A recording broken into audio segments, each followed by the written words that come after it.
Z Brna až tam, kde modrobílá vlajka zavlaje, jedno jméno v srdci navždy zůstává: Kometa Brno! Kometa Brno!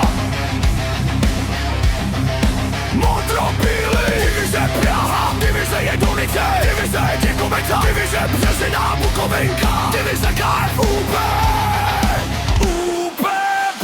Každá divize svůj vlastní hlas má, ale za Kometou společně povstává. Doma i venku, každý zápas.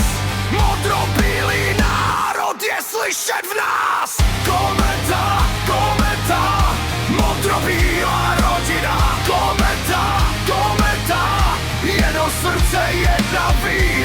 Praha, Jadomice, Redkovice, Březina, Bukovinka.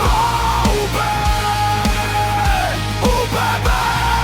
Všichni za Kometu. Jsou tu mladí, modrobílí, nová generace, nová síla. Malí i velcí, mladí i staří. Modrobílá pochodeň dál se září a nejsou sami. Stojí tu další fanouškovské grupy, které jsou stále silnější. Klub komeťáků jich, modrobílý hlas, který nikdy neutichá. Další modrobílá síla naší velké rodině.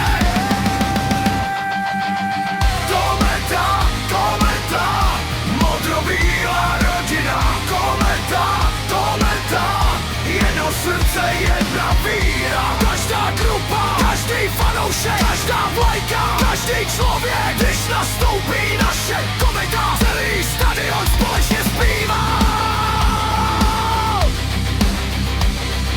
Nezáleží, odkud přicházíš, nezáleží, jak se tvoje grupa jmenuje. Když miluješ Kometu, jsi součástí modrobílé rodiny. Divize Praha, divize Jedonice, divize Kometa, divize Březina a Bukovinka. Divize z Břeclavi, KFUB. Mladí modrobílí, to je klub komeťáků, jich Kometa fans, podiví Hlenice a všichni další komeťáci.